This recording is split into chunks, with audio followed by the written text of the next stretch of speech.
السلام عليكم، مرحبا بكم. معكم دكتور مكاوي في فيديو مهم بزاف. فيديو ان شاء الله يوصل لوزير التكوين المهني السيد ياسين عبد وليد اللي قرا معايا 7 سنوات فيعرف مليح هذه الفكره. ان شاء الله يوصل لوزير التعليم العالي، لانه هادو اهم وزارتين يسحقوا هذه الفكره. وهذه الفكره عرضتها كما تعرف راني في واشنطن، لاني كنت نمثل الجزائر في مسابقه في الجمعيه العالميه للتصوير القلبي المغناطيسي. الحمد لله كلاسيت الزواج مع ناس من ستانفورد، مع ناس من الهند، مع دي بروفيسور كبار عليا بزاف. الحمد لله كلاسيت الزواج في وسطهم. فاذا راكم باغي تكرموا واحد كيفي قليل كيفي، احنا ما نسوش الغالب في المجتمع الجزائري يقيمونا غير 1 ولا 2% من الجزائريين يقيمونا، الاخرين ما على بالهمش كاع بينا.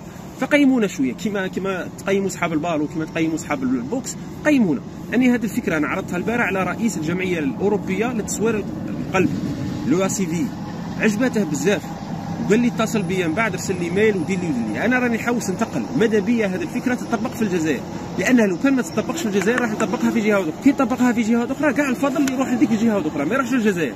ما كاينش اللي غادي تفكر باللي الجزائر هي اللي ولدت هذه الفكره وهي اللي طبقتها. فهمتوني؟ هذه الفكره تخليك، انا حكيت 2016، هذه الفكره زادت في 2016.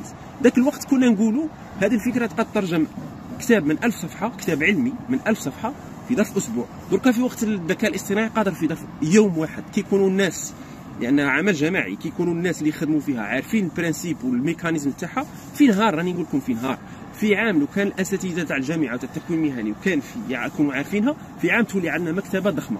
الكتب هذه، الكتب الانجليزيه والفرنسيه والى غيرها، خاصه الانجليزيه، فيها سافوار فام، فيها معرفات ضخمه جدا.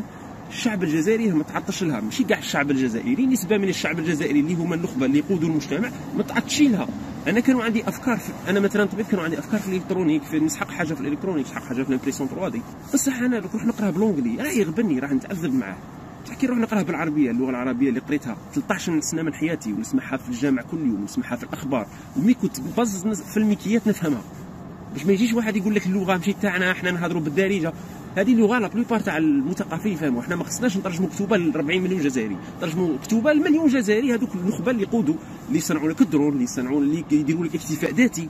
واحد فلاح يبغي يصنع الفرماج، يروح يقرا كتوبه تاع فرماج، ترجمهم له، تسهل عليه المهمه. ماشي تقول هذوك 2 ملايين جزائري تقول لهم روحوا قروا لونجلي، لا العكس، هذيك الكتوبه ردهم لهم بالعربيه بطريقه سهله وبسيطه، اللي هي المبادره العربيه للترجمه العلميه. هذه فكره عظيمه وراح تروح من يدينا، راني نقول لكم راح تروح من يدينا الجزائر. فاذا ما وصلتش خاصه ياسين وليد، راني امل في خير، انه يعرف مليح الفكره. قرا معايا 7 سنوات ويعرفها مليح. فهذه الفكره اذا ما طبقتش في الجزائر راح يطبقوها ناس اخرين، راح يطبقوها الناس اللي قيموها، وما راحش تكتب لنا في الجزائر. صاي؟ فاذا راكم باغي تقيموا كما قلت لكم واحد قليل كيفي، قليل مهتم بالعلم، مانيش جوار تاع بالو، مانيش حيه كبيره جوار تاع بالو، ولا انا غير طالب علم ومجتهد في العلم، هذا ما كان. فطبقونا هذه الفكره، الله يرحم والديكم، طبقونا وخلونا امل في بلادنا، خلونا امل باللي نقدروا نخدموا في بلادنا، والا فكاين الناس اللي يقيمونا. فهذه هي، ان شاء الله تكون الفكره وصلت، وان شاء الله مع الاخوه اللي عاونوني في التويتر ثاني، ربي يجازيكم واحد ان شاء الله ثاني تعاونونا باش نوصلوا هذه الفكره للمسؤولين تاعنا اللي في 2016 نطبطب عليهم بالواحد. نروح عند رئيس المجلس اللغه العربيه، نروح للريكتور، ما كاش كاع اللي يقيمني، هكا يقعد يضحك عليا، هكا يقعد يشوف فيا يضحكوا عليا. فان شاء الله المسؤولين تاع 2025 يكونوا خير من هذوك تاع 2016 باذن الله. رانا امنين فيكم خير باذن الله ان شاء الله. فهذه هي، والسلام عليكم ورحمه الله وبركاته.